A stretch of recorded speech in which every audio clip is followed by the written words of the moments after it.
What does this and this have to do with one another? And how do they relate to one of the biggest mysteries in waterfowl hunting history? You'll find out today. I'm Joel Strickland, and this is Surviving Duck Season.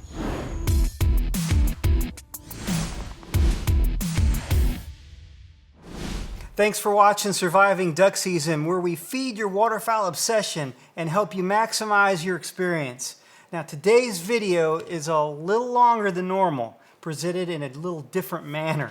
So hang with me all the way through, because there's a lot of very cool and interesting stuff in this video, and definitely a payoff at the end too. If you're like me and you're obsessed with waterfowl hunting, then I know that you're going to love it. If you're new to this channel, I have tons of awesome content, including hunts, tips, DIY stuff. A few months ago, when I was working on the vintage duck hunt from 20 years ago, I found this piece of footage that I hadn't seen in 20 years. It's me talking about the Texas rig. This is called the Texas rig. And at the time, it was a technique that very few people had ever heard of. We'll throw the rest of these out, we're going to start hunting. While I was watching the video, the delivery guy drove up in the front and had a package for me from Lifetime Decoys. It included a replacement decoy from the one I shot on a video before, which is pretty cool, and some of their Texas rigs. In thinking about the old video I had just watched, I thought to myself, man, we've come a long way.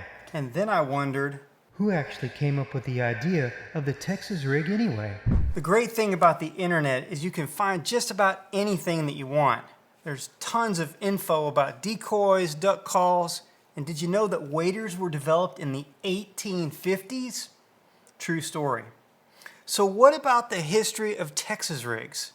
Something that I thought would be an easy answer turned out to be virtually no information on the subject. I reached out to a few people and it seems like nobody knows. This little question had sucked me in, and after going full-on detective, I wondered, is this one of the greatest mysteries in duck hunting?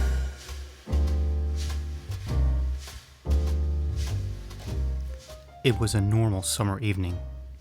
I'd worked through dinner, going through my notes, and waiting for my meeting. This case had taken a lot longer than I bargained for, and to places I never imagined going. But tonight may be the night I crack this case wide open. Texas rigs. They gotta be from Texas, right? I reached out to some Texas duck hunters and some guys that I was acquainted with. Asked them what they knew. Crickets.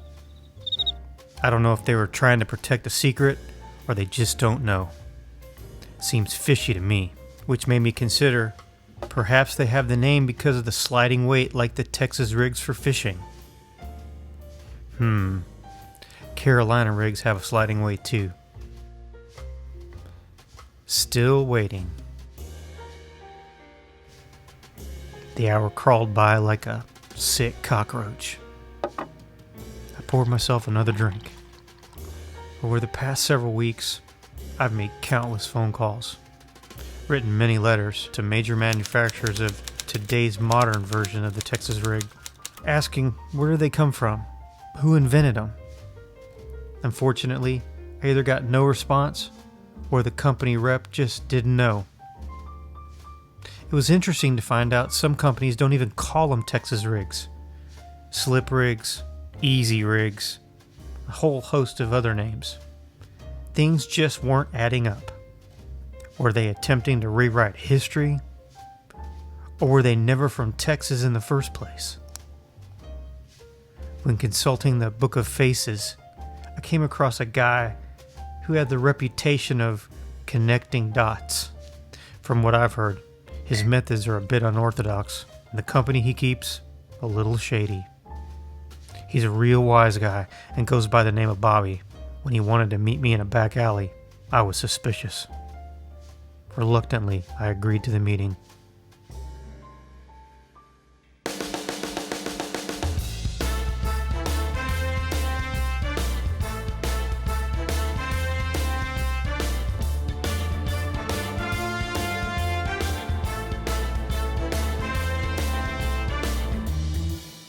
Bobby. When I showed up, this bird was leaning against a car with a cigar in his mouth.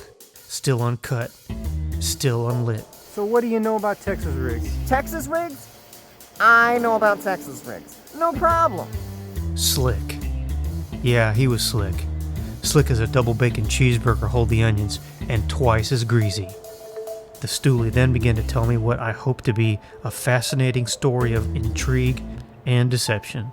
So what do you got? He can get you in contact with Jeff Foyles. I know him, and he don't know a thing. How about Terry Denmon? Talk to him.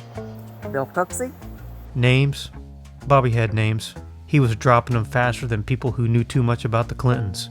Freddie Zink. These guys don't know anything. You get what you pay for. These wise guys always like to make themselves look important. I got a couple of associates, really great friends with Tony Vandemore. They can hook you up. No, already been down that road. Really? Wasting my time. Well, he's not that much of a wise guy. How about Ramsey Russell? He doesn't know a thing. Really? You gotta be kidding me. You've got to be kidding me. But this gumshoe knows how to cut through the fluff and get down to the brass tacks. You got anything else, or are you just wasting my time? This is Curator, Waterfowl Antiquities. Down in Texas, he's gotta know something. Okay, so let's say I'm interested. How much is this going to cost me? We'll work something out. I hope y'all don't mind me having a little bit of fun with that. I love making parodies. Anyway, more on my investigation a little bit later. But right now, I'm curious, how many of you use Texas rigs? Or if not, what kind of rig do you use with your decoys? Let me know in the comments below. There's really tons of different ways to keep your decoy from floating off. I remember a long time ago when I first started duck hunting, we used all kinds of old stuff. Let me tell you about how I discovered the Texas rig technique. Now in about 1990, a really good duck hunting buddy of mine from Memphis, David Minkin, brought some decoys on a hunting trip with us, and they were all rigged like this, and he called it a Texas rig. A buddy of his showed it to him, and he showed it to me, and when I saw it instantly, I was like, wow, that is incredible. So I got me some tangle-free cord, some weights from the fishing tackle store, and I rigged all my decoys up. And it absolutely changed my life. I mean, we went from wrapping all the dang cords and weights around the decoys to not having to get your hands wet and picking up and throwing out decoys in just a matter of minutes. Now at the time, I didn't know anybody else rigging their decoys like this. And every time somebody came hunting with me, they would all say, wow, that's really cool, how you do that? And then they wound up changing all theirs over. So then in 1997, I had a TV show on the Outdoor Channel. And one of our episodes was on duck hunting, and I was throwing my decoys out. I didn't explain what I did, just threw them out because it was just something that I did. I didn't really think much about it. But right after that show aired, people started emailing and sending letters in asking, how did you do that? What did you do to make that happen? You could throw, 4, 5, 6 decoys and throw them all out at one time. And it was blowing people's mind. I mean, they'd never seen that before. And so I got hundreds of letters. I would say that probably within the first week and a half or 2 weeks, I probably got 1,500 letters, handwritten letters, or emails. The response totally blew me away. So a couple months later, I put out an episode showing guys what we did. What we did is we've got a piece of tangle-free line about this long, and we've got a weight that you use for fishing, and you'll tie it on the end and then string your decoy line through to where you can do like this, okay? Tie a knot in this end, you hold the knot into the line, and the weight comes all the way to the keel of the decoy. When you throw it and then it lands and hits the water, the weight drops down to the bottom just like that, and it holds the decoy in place. Then when you go to pick up the decoy after you've got done hunting, you just pick it up by the head, grab the knot, go like that. Even 2 or 3 years later, we were still getting emails from people asking about the technique. And so I wound up doing a second video showing guys how to do it again in like 2002. I just wonder how much that little video did in bringing this technique to the masses, which then created a fantastic product that's been a game changer for hunters all over the place. Now, in the last dozen years, it seems like more and more companies have come out with their own version of the Texas rig. I've got a few examples right here. This is the Mojo rig, which is on a Mojo decoy. They have this style weight that's completely tangleless. And then this is the tangle-free rig on, and they call theirs, I think they call theirs an easy rig. And this is the weight here. This is not actually their original tangle-free line. It's made out of something different. This is the lifetime decoy rig on a lifetime decoy. Texas rigs are really an ingenious invention, but where did they come from? That's the question that I want the answer to, which brings us back to my investigation. Now, the story goes that it was a slip rig system used by Texas hunters who hunted in shallow water, wanted a quick way to set out and retrieve decoys. I can only assume that it was called a Texas rig by someone who was outside of Texas. Maybe. Well, in my research, I've had guys say, oh yeah, I knew of these guys in Louisiana or Arkansas or somewhere else using it back in the 60s.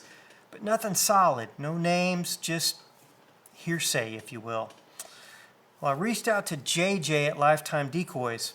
They built their business on the Texas rig, and they're based in Texas, so surely they've got to know something. But nobody seems to know what the real story is. Now, all the guys that I mentioned in the black and white parody, plus lots more, I really reached out to them. They're guys that I know, and I really got no information of any substance from any of them. A lot of them had seen the Texas rig, 15, 20 years ago, but nobody really knows the backstory. Then I got to thinking, since my first exposure to a Texas rig decoy included tangle-free line, maybe, just maybe, a Texas rig influenced their invention of the tangle-free line. So I reached out to Corey, the president of Tangle-Free Waterfowl. Great guy. We had an excellent conversation, and he recalled to me the founder of the company was out hunting at his duck club in California in 1971, and he saw a guy picking up a whole bunch of decoys without wrapping the line around the decoy. It was a sort of tubing that didn't tangle.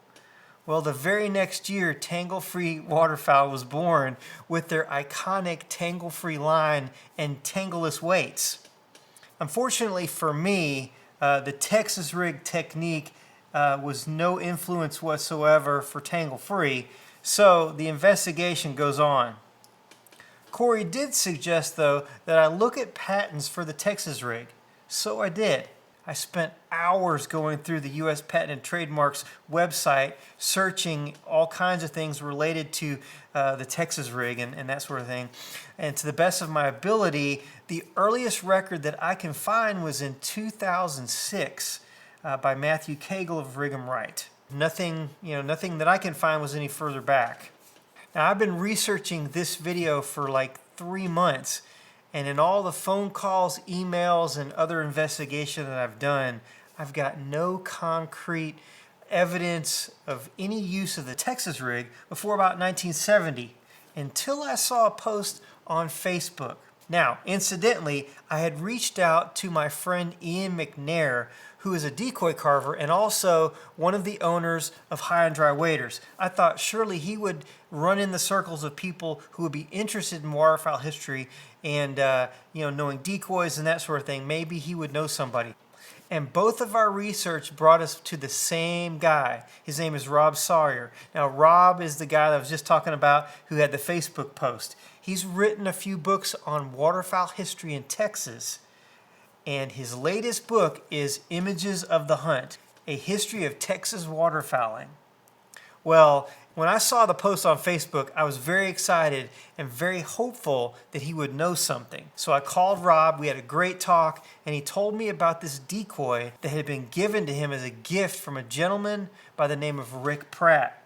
Rick had been the curator of a waterfowl museum in Texas. This is Curator, Waterfowl Antiquities.